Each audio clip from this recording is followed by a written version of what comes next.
Ce matin, en buvant votre café, vous ouvrez le journal et vous voyez sur la première page cette photo. La Chine a marché sur la face cachée de la Lune. Vous lisez l'article, vous découvrez les circonstances et l'heure de l'alunissage. Bref, vous vous informez. Sauf que ça ne s'est probablement pas passé comme ça. Si vous êtes comme moi, ce matin, vous avez ouvert votre smartphone et vous avez scrollé en essayant de vous réveiller. Sur Facebook, vous avez vu passer cette image plusieurs fois, avec les titres de différents articles que vous n'avez peut-être pas lus. Sur Instagram, plusieurs posts dénonçaient le coût environnemental de cette expédition chinoise. Puis, votre tonton, un peu complotiste, vous a envoyé le lien d'une vidéo YouTube qui explique que tout ça, c'est des fake news. Petit à petit, avant même de boire votre café et sans avoir à ouvrir le journal, vous étiez informé. Peut-être sans vous en rendre compte d'ailleurs. Aujourd'hui, plus de la moitié des Européens s'informent d'abord via les réseaux sociaux. Le problème, vous l'avez compris, c'est que sur Facebook et sur Instagram, il n'y a pas que des faits. Les articles qui sont le plus mis en avant, ce sont ceux qui vont récolter le plus de likes ou le plus d'émojis fâchés.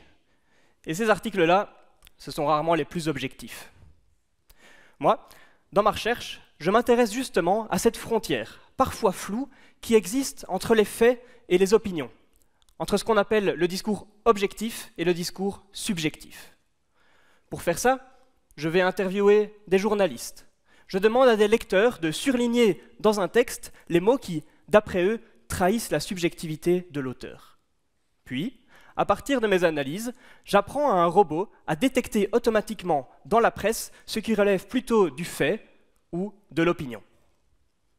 Mon robot, je l'entraîne à être de plus en plus efficace.